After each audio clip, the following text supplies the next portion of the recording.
Bonjour tout le monde, Zulflaoun Mara. Le Coran et la Bible recommandent de jeûner. La vraie question qui se pose est de savoir quel est en effet le vrai sens d'un jeûne. Pour les musulmans, le jeûne du mois de Ramadan est un des 5 piliers de l'islam.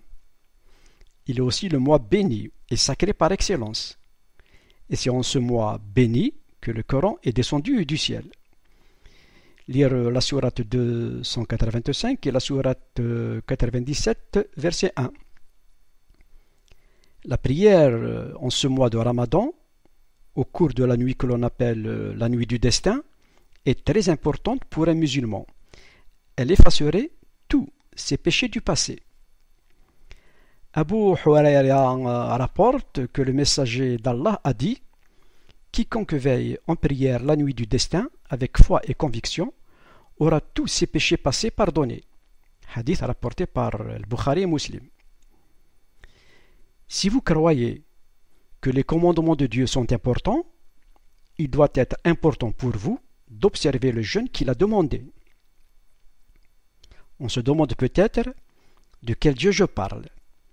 Avec les musulmans, on a l'impression qu'il y a deux. Le premier se révèle à travers la Bible, le second se révèle à travers le Coran, mais pour supplanter la Bible. Or, la Bible enseigne qu'il n'y a qu'un seul Dieu. Lire Deutéronome chapitre 4, verset 39 et 1 Timothée chapitre 2, verset 5.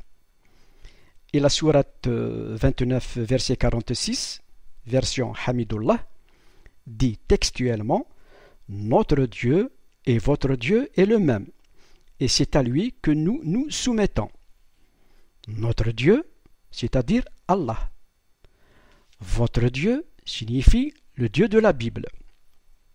Et le même, c'est-à-dire dans la pensée de l'auteur du Coran, le Dieu de la Bible et le Dieu du Coran sont les mêmes. Et c'est à lui que nous, c'est-à-dire nous les musulmans, nous nous soumettons, signifie soumission des musulmans aux préceptes de Dieu unique, du Coran et de la Bible. En arabe, wa ilahuna wa ilahukum wahidun wa nahnu lahu muslimun. Allah ordonne aux musulmans de se soumettre aussi aux préceptes de Dieu de la Bible, puisque pour l'auteur du Coran, ils sont les mêmes. Wahidun, diwan. Beaucoup de musulmans et de musulmanes qui s'abstiennent de nourriture et d'eau ne sont pas forcément en train d'observer un jeûne auquel justement Dieu prend plaisir, ni forcément en train de jeûner par respect pour Dieu. Le Coran appelle les musulmans à jeûner pendant le mois de Ramadan. Et tous les musulmans doivent s'abstenir de nourriture et d'eau, mais aussi de ne pas entretenir de relations sexuelles du lever jusqu'au coucher du soleil. La sourate 285 rapporte que ceux qui sont malades ou en voyage en sont exemptés, mais ils doivent se rattraper plus tard. C'est comme un crédit à l'égard d'Allah. Mais seulement, il faut savoir que jeûner n'est pas un exercice que l'islam possède en propre. Le jeûne, on doit savoir, existait déjà bien avant le jeûne du Ramadan. Par exemple, les Juifs et les chrétiens jeûnaient aussi. Et selon Abu Dar, à l'époque de Mohammed, les non-musulmans riches pratiquaient un jeûne de la même façon que les musulmans et ils prient de la même façon que les musulmans. Ce hadith est rapporté dans les 40 hadiths An-Nawawi, le 25e hadith, traduit par Bousquet, la même personne qui a traduit l'authentique tradition musulmane El-Bukhari, choix de hadith. Les musulmans doivent savoir qu'on peut aussi jeûner pour différentes raisons, et pas forcément pour obéir à Dieu. Même des athées et des païens jeûnaient. Parlons maintenant du jeûne aujourd'hui. Admettons-le. La grande majorité des chrétiens et des musulmans ont échoué dans leur obligation de jeûne. Il est bien connu que pendant le mois de Ramadan, les gens mangent plus de nourriture qu'à toute autre période de l'année. En outre, ce mois de Ramadan est difficile pour beaucoup. Les gens sont souvent plus fatigués. il y a des tensions, et parfois il s'en faut de peu pour qu'une bagarre éclate. En plus, il n'est pas non plus bénéfique pour l'économie dans l'ensemble du territoire national, mais il enrichit bien entendu ceux qui font flamber les prix. Et après avoir rompu le jeûne, la fête pour certains et la détente pour les autres. Pensez-vous vraiment que Dieu prend plaisir à ce jeûne? Et on ose appeler cela la haute spiritualité. Maintenant, par rapport le monde dit chrétien, ou bien christianisé, c'est-à-dire ceux qui portent juste un vernis chrétien. La situation n'est guère meilleure. Pourtant, la Bible mentionne souvent la notion du jeûne, et le Messie Jésus parlait d'un jeûne qui serait pratiqué comme un acte personnel et secret. Pourtant, peu de jeunes jeûnent de cette façon actuellement, quoique certains pratiquent un jeûne qui consiste à s'abstenir de certains aliments pendant une période de quelques semaines avant Pâques. Mais ce type de jeûne n'est pas ordonné par Jésus le Messie. Et il semble que ces gens le pratiquent plutôt en souvenir du jeûne qu'a fait Jésus pendant 40 jours avant le début de son ministère. Alors, si l'on jeûne, peut-on dire que ce jeûne plaît forcément à Dieu? Pour savoir si notre jeûne plaît à Dieu, voyons ce que les prophètes ont enseigné à ce sujet. 1000 ans avant l'Hégire, à cette époque, les prophètes de Dieu ne cessaient d'appeler le peuple à la repentance.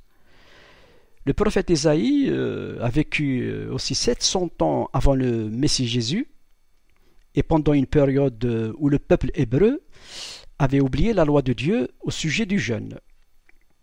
Voici ce que Dieu dit par la bouche de ce prophète.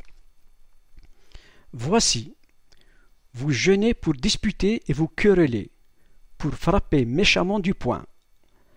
Puis, un peu plus loin, est-ce là ce que tu appelles un jeûne, un jour agréable à l'Éternel? Voici le jeûne auquel je prends plaisir. Détache les chaînes de la méchanceté. Dénoue les liens de la servitude. Renvoie libres les opprimés, et que l'on rompe toute espèce de joug. Partage ton pain avec celui qui a faim, et fais rentrer dans ta maison les malheureux sans asile. Si tu vois un homme nu, couvre-le, et ne te détourne pas de ton semblable. Lire Ésaïe 58, versets 4 à 8. Et dans Matthieu 6, versets 16 à 18, presque 600 ans avant l'Hégire, Jésus, parole de Dieu par excellence, a dit: lorsque vous jeûnez, ne prenez pas un air triste comme les hypocrites, qui se rendent le visage tout défait pour montrer aux hommes qu'ils jeûnent. Je vous le dis en vérité, ils reçoivent leur récompense.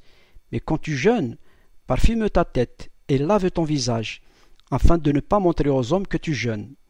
Mais à ton Père qui est dans le lieu secret, et ton Père qui voit dans le secret te le rendra. Écoutons alors les prophètes de Dieu. Ils ont annoncé un jeûne auquel Dieu prend plaisir, un jeûne qui est agréable à Dieu. Si un prophète parle, nous devons l'écouter, même s'il a vécu des siècles avant nous, puisque la sourate 236 ordonne aux musulmans de croire à tous les prophètes sans faire aucune différence entre eux. Rappelons que pour l'auteur du Coran, le Dieu de la Bible et celui du Coran sont les mêmes. Jésus avait annoncé que ses disciples jeûneraient, et c'est le cas, ils l'ont fait. Ils ont jeûné de façon discrète à l'insu de leurs concitoyens et de façon individuelle. Donc, les enseignements de Jésus sont aussi très importants pour nous aujourd'hui.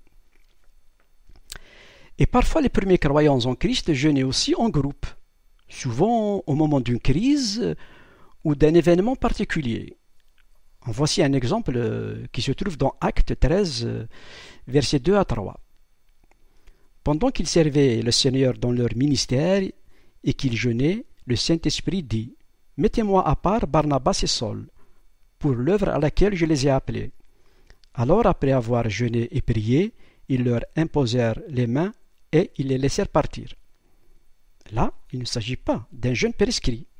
Ils étaient volontaires et ponctuels pour une cause précise. D'autres fois, au lieu de s'acheter de quoi manger, ils donnaient l'argent destiné à cet effet aux pauvres croyants et non-croyants, et sans espérer de récompense. Ils donnaient spontanément par amour pour Dieu, et non pour mériter une place au paradis, ou pour que leurs péchés du passé soient effacés. C'était une preuve de leur désir de vivre dirigé par l'Esprit de Dieu, et non par leur appétit. Et pas question de se rattraper par une fête au soir, ni pour participer à la flambée des prix, ni pour provoquer une baisse de la productivité. Pourquoi? Eh bien parce que Jésus, leur modèle, a dit dans Jean 4, verset 34, « Ma nourriture est de faire la volonté de celui qui m'a envoyé et d'accomplir son œuvre. » Alors, les jeûnes n'étaient pas obligatoires. Un jeûne obligatoire risque de devenir hypocrite, mais un jeûne volontaire exprime notre amour pour Dieu mieux que lorsque nous agissons sous contrainte. Ainsi, pour nous aujourd'hui, si nous obéissons aux enseignements des prophètes, personne ne devrait savoir que nous jeûnons. Dieu seul devrait le savoir. Le jeûne devrait être un moyen de contrôler notre appétit et non de le stimuler. Il devrait nous aider à lutter contre notre péché. Il devrait nous donner l'occasion de prier Dieu et d'intercéder davantage. Il devrait purifier notre péché afin que nous ressemblions plus dans notre comportement et notre caractère à Jésus, notre modèle. Il devrait donc changer notre vie. Et enfin, et surtout, il devrait nous conduire à connaître Dieu personnellement, au lieu de connaître que des faits à son sujet. Alors, votre jeûne est-il une affaire privée et personnelle, ou bien une affaire publique? Si vous jeûnez pour que les autres le sachent, alors vous avez déjà votre récompense, à savoir l'approbation de la société. Si vous le faites discrètement, alors votre récompense est au ciel. Jeûnez-vous régulièrement pour vous aider à maîtriser votre appétit et lutter contre le péché? Demandez-vous à Dieu d'améliorer votre caractère afin que vous lui ressembliez davantage? Ah, ce genre de question vous choque peut-être, n'est-ce pas? Car vous croyez que personne ne peut être comme Dieu. Il est vrai que Dieu seul est Dieu. Nous ne sommes pas des idiots. Mais Dieu a créé l'homme à son image. Lire Genèse chapitre 1, versets 26 et 27. L'homme est un être triple. Corps, âme, esprit. C'est la Trinité. Il est aussi doté de personnalité, de raison et de sens moral. C'est pourquoi il est à l'image de Dieu, bien que Dieu soit infini et l'homme limité. Ce dernier possède pourtant les éléments de personnalité analogues à ceux de la personne divine, c'est-à-dire l'intelligence, la sensibilité et la volonté. Lire Genèse 2.19, Genèse 3.8, Genèse 3.6 et Genèse 3.6-7. Et comme Dieu est saint, il appelle alors les croyants en Christ à la sanctification.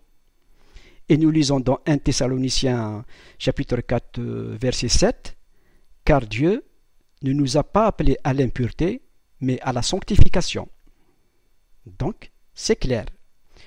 Nous ne sommes pas comme les animaux, incapables de comprendre Dieu. Dieu nous a créés à son image, il peut donc entrer en relation avec nous par son esprit, ou le Saint-Esprit.